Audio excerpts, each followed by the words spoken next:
اچھا ایک سوال یہ ہوا کہ ہاتھ میں چھپکلی وغیرہ لگ گئی تو اس میں کیا حکم ہوگا؟ ہاتھ میں چھپکلی لگ گئی، کوئی گندگی وغیرہ اگر آپ کے ہاتھ میں نہیں لگی ہوئی، کچھ بھی ایسا نجاست نہیں لگی ہوئی، تو کیوں خواہ شک کر رہے ہیں، شک کر رہی ہیں؟ ٹھیک ہے، پھر بھی دل مطمئن نہیں ہوتا تو ہاتھ دھو لیجئے، ٹھیک ہے نا، باقی اس میں کوئی کفارہ وغیرہ نہیں ہے۔ اچھا ایک بھائی مزدوری کرتا ہے تو اس کو کیا فطرانہ دے سکتے ہیں؟ بھائی وہ مزدوری کرتا ہے، اگر غریب ہے اور آپ اس کو جانتے ہیں تو بدرجہ اولا اس کا حق بنتا ہے کہ آپ اسے دیں۔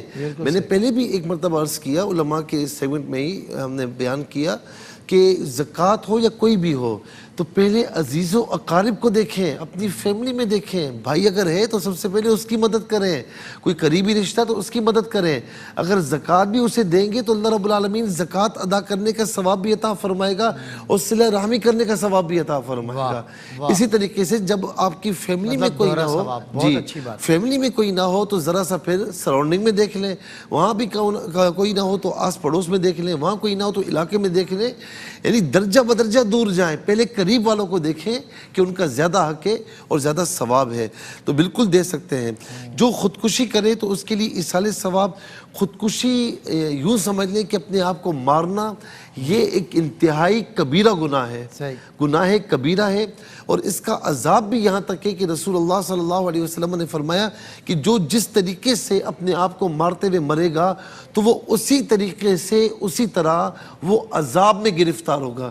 مثال کے طور پر کسی نے پانی میں ڈوب کر جو ہے اپنی جان دی تو اسی طرح ڈوبتا رہے گا، جان دے گا، پھر جان اس کی واپس آئے گی، پھر ڈوبے گا، جان دے گا، اس طرح اس کے ساتھ ہوتا رہے گا، علی ھذا القیاس۔ تو بہت بڑا گناہ ہے، لیکن خودکشی کرنے والے کی نماز جنازہ بھی ہوگی اور ان کو ایصال ثواب بھی کیا جائے گا، کیا جا سکتا ہے، کیونکہ جو بھی مسلمان مرا ہے نا تو اس کو برحال ایصال ثواب ہم کریں گے۔ للہ الحمد، میں دنیا سے مسلمان ہوں۔ ہمیں حق نہیں پہنچتا کہ ہم کہیں کہ یہ ثواب سے محروم ہے، یہ اللہ تعالیٰ کی رحمت سے محروم ہے۔ ٹھیک ہے اس نے ایک گناہ کیا ہے لیکن ہم اس کے لیے دعا کریں گے۔ ان کے شوہر اپنے بھائی کے ساتھ کیٹرنگ کا کام کرتے ہیں اور زیر استعمال جو چیزیں ہوتی ہیں، برتن وغیرہ، دیگچی وغیرہ، تو کیا اس پر بھی زکوٰۃ ہوگی؟ یاد رکھیں کہ زکوٰۃ سونے چاندی کے علاوہ نا مال تجارت پر ہے، تو اگر آپ نے بیچنے کے لیے برتن رکھے تب تو ان پر زکوٰۃ ہو سکتی تھی اگر وہ نصاب تک پہنچے، وہ آپ کے بیچنے کے لیے برتن نہیں ہے، وہ کام میں لانے کے لیے ہیں تو اس پر زکوٰۃ نہیں ہوتی۔ اچھا ایک سوال یہ ہوا کہ کوئی عورت جو ہے وہ بچے کو قبلہ رو معاذ اللہ پیشاب وغیرہ کروائے اور اس کو سمجھایا بھی جائے تو نہ سمجھے تو یہ گناہ ہے۔ حضور نبی کریم علیہ السلام کی بارگاہ میں نا ایک مسئلہ پہ درپیش ہوا کہ عرض کی یا رسول اللہ فلاں امام ہے وہ قبلہ کی جانب جو ہے وہ تھوکتا ہے، تو فرمایا کہ اس کے پیچھے نماز نہ پڑھ، ٹھیک ہے نا۔ تو قبلہ رو تھوکنا جب منع ہے تو قبلہ رو پیشاب کرنا یہ بھی منع ہے، تو بچے کو پیشاب کروانا، اب یہ پوچھ رہی ہیں کہ بچہ گناہ گار ہوگا یا ماں گناہ گار ہوگی؟ ظاہر ہے کہ جو بڑا ہے وہ گناہ گار ہوگا، اسے توبہ کرنی چاہیے اور اس طرح نہیں کرنا چاہیے۔ اچھا ایک سوال یہ ہوا کہ پہلے تولیں پھر بولیں، بات یہ کہ کچھ لوگ ایسے ہوتے ہیں جو سوچ کر نہیں بولتے، بولنے کے بعد سوچتے ہیں، کچھ لوگ ایسے ہوتے ہیں جو بول کر بھی نہیں سوچتے، صحیح ہے نا، یہ تو بڑے خطرناک ہوتے ہیں جو بول کر بھی نہیں سوچتے، بالکل صحیح، بڑے خطرناک قسم کے ہوتے ہیں۔ اچھا جو بول کر سوچتے ہیں یہ بھی کچھ بہتر ہوتے ہیں اور یہاں پر اصلاح کی امید کی جا سکتی ہے، اور کچھ لوگ ایسے ہوتے ہیں کہ جو بولنے سے پہلے 100 مرتبہ سوچتے ہیں، یہ بڑے سمجھدار ہوتے ہیں۔ تو بولنے سے پہلے سوچنا چاہیے، تولنے سے مراد سوچنا چاہیے کہ میرے بولنے سے نیگیٹیوٹی کیا ہوگی، پوزیٹیوٹی کیا ہوگی۔ تو نیگیٹیوٹی ہو تو بالکل چھوڑ دیا جائے، پوزیٹیوٹی ہو، کسی کا فائدہ ہو تو اس میں بولنا چاہیے۔ ایک سوال یہ ہوا کہ ضالین پڑھنا چاہیے یا ضالین پڑھنا چاہیے؟ تو میرے بھائی ضالین نہیں پڑھنا چاہیے، عربی میں ہر حرف کو اس کے مخرج کے مطابق پڑھنا واجب ہے، تو ضاد کو ضاد پڑھیں گے، ضا کو ضا پڑھیں گے، ٹھیک ہے نا۔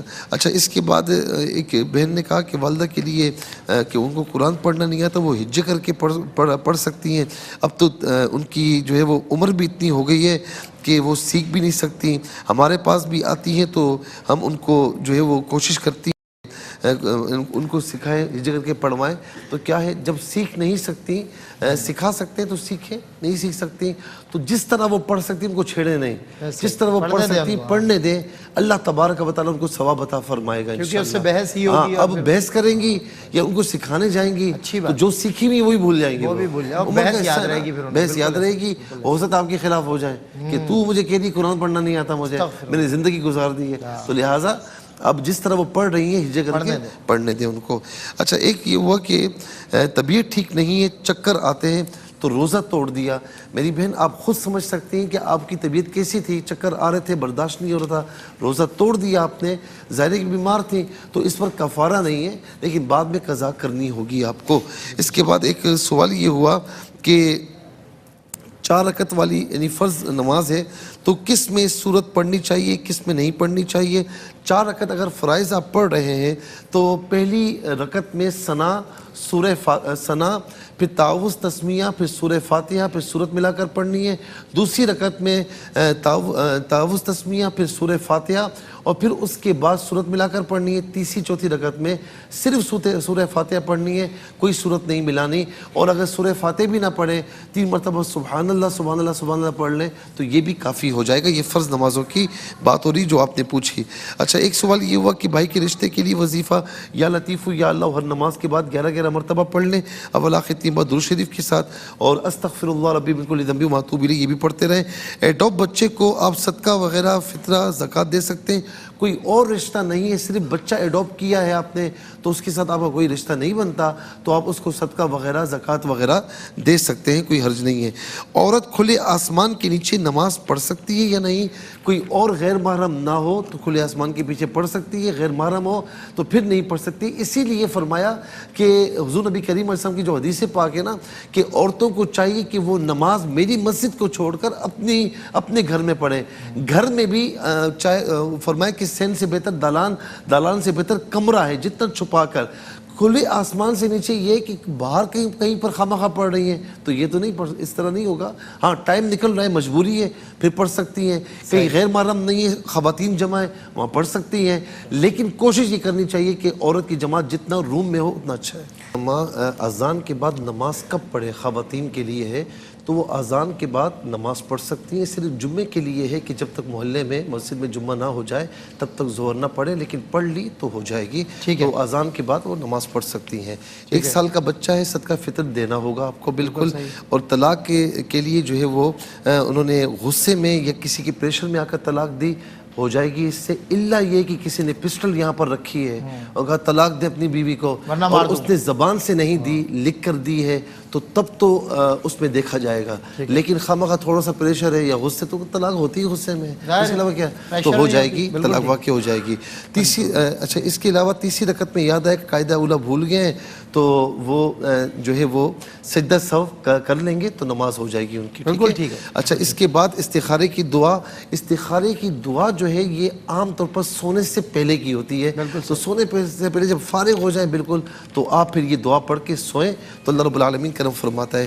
صاحب نے یہ پوچھا کہ ہمشیرہ ہیں، ان کی شادی شدہ ہیں، 2 بیٹے ہیں، تو فطرانے کی رقم کیا ہمشیرہ کو دے سکتے ہیں؟ اگر ہمشیرہ جو ہے وہ اگر زکوٰۃ لینے کی، فطرہ لینے کی اہل ہے یعنی شریف فقیر ہے تو ان کو دے سکتے ہیں. کیونکہ ہم نے کل بھی کہا ماں باپ کو اور اسی یعنی ان سے اوپر جتنے بھی ہیں اور اسی طریقے سے اولاد اور ان سے نیچے جتنے بھی ہیں اور سید کو نہیں دے سکتے، باقیوں کو دے سکتے ہیں جبکہ وہ اہل ہوں.